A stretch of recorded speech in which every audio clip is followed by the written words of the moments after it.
Donna Krebs, had been running auction logistics for 11 years, and she had learned to read a situation before she stepped out of her van.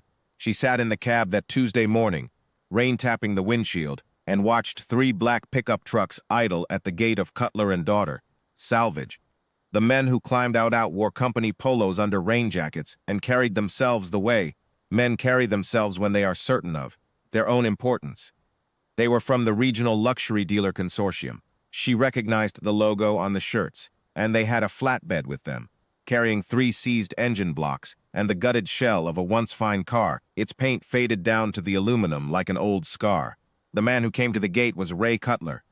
Donna had spoken to him twice on the phone, arranging logistics for the consortium's donation to the Harbor Ridge Military Charity Gala, and she had formed a picture from his voice. Steady, unhurried, a man who chose his words like a mechanic choosing a socket, the right one or none. In person he was 52, broad-shouldered, in a gray work shirt with his name above the pocket, hands already showing the morning's grease. A girl of 9 walked a half-step behind him, dark-haired, carrying a thermos too big for her hands. His daughter, Donna, guessed. The consortium's lead man, a wide fellow named Briggs, did not offer a handshake, had gestured at the flatbed as though presenting a verdict. There's your donation. Dead on arrival. All 3 engines, 2 certified shops already turned them away. The chassis is junk. He said the word with a kind of satisfaction, the way a man says a word he enjoys. Figure you can at least scrap the metal. We've already taken our tax write-off. One of the other men laughed at something his partner said. Donna caught only a fragment. Let the scrapyard sort it out. Briggs was already moving back toward his truck. He glanced once at the girl with the thermos and did not soften at all. Ray Cutler looked at the flatbed for a long moment. He put one hand on the gatepost, not leaning, just steady, and he did not raise his voice or his color. I'll have a look, he said. Briggs was already in the truck. The flatbed was unhooked and left in the mud, and the black pickups pulled away, and Donna sat in her van watching Ray Cutler stand in the rain looking at what they had left him. She rolled down her window. Mr. Cutler, I'm Donna Krebs, from the auction house. I'm sorry about. She gestured at the retreating trucks. He turned to her with the same level expression he had worn through all of it. You're here for the gala logistics, he said. Come on in. I'll put coffee on. The girl with the thermos looked up at Donna with frank, serious eyes.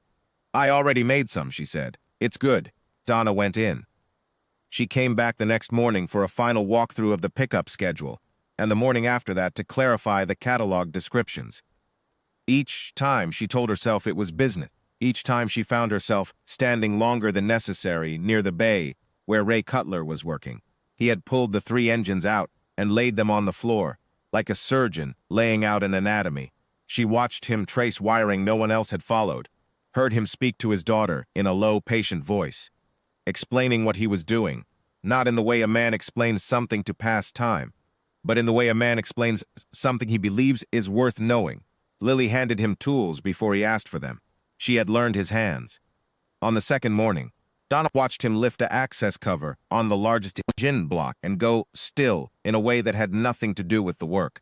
He reached in with a rag and cleaned something on the inner wall, leaning close with a flashlight. Then he straightened and stood for a moment the way a man stands when something unexpected has asked him to be quiet. Donna did not ask. She filed it away. On the evening of the 4th day, the shell of the car sat in the bay transformed. She did not have words for what he had done to it. That did not sound like an exaggeration, so she simply stood and looked. The chassis that Briggs had called junk breathed again. The engine that 2 certified shops had declared dead turned over with a sound like a resolved argument. Lily sat on a stool in the corner doing homework, and she looked up at the sound, and she smiled at her father's back with an uncomplicated pride that Donna felt in her chest. Lily, Ray said, without turning, go wash up. When the girl had gone inside, he turned and looked at Donna steadily. There's something in that engine block you're going to want to know about before the catalog goes to print, he said. He told her, and she drove home in the dark. And she sat at her kitchen table for a long time before she called the gala's organizing committee.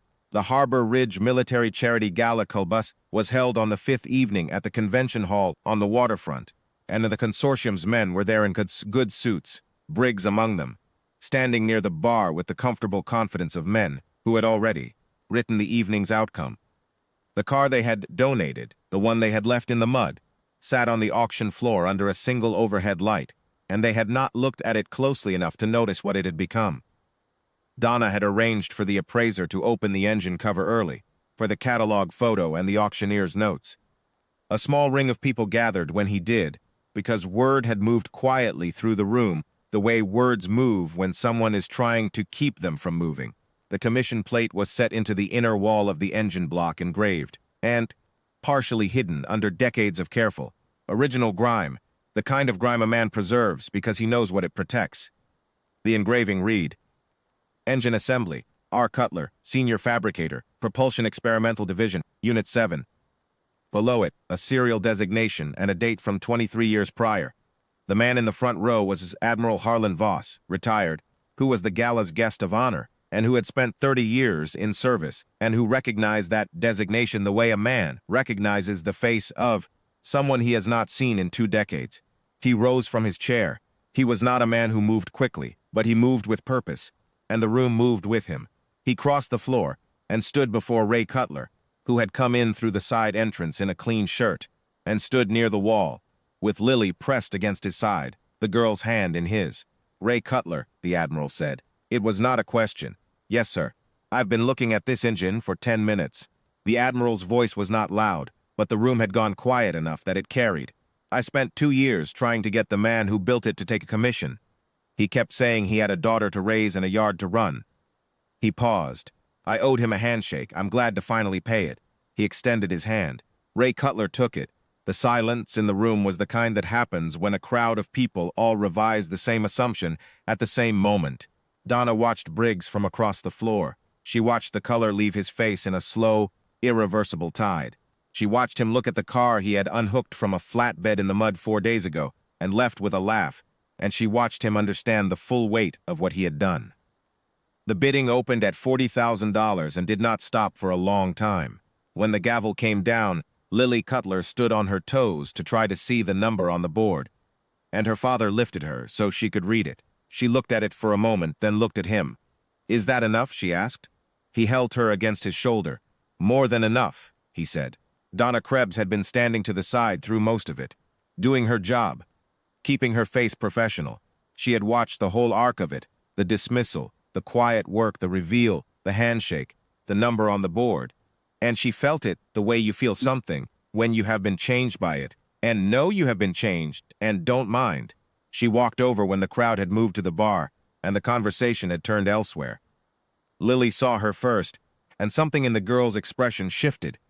A kind of assessment, careful and unhurried, that reminded Donna of her father. Are you going to keep coming to the yard?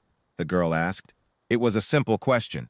It had a simple answer, and in the gentle light of the Harbor Ridge waterfront, with the noise of the gala at their backs, and the Admiral's handshake still fresh in the air, Donna looked at the girl and then at the man standing beside her, and she said, Yes, I think I am.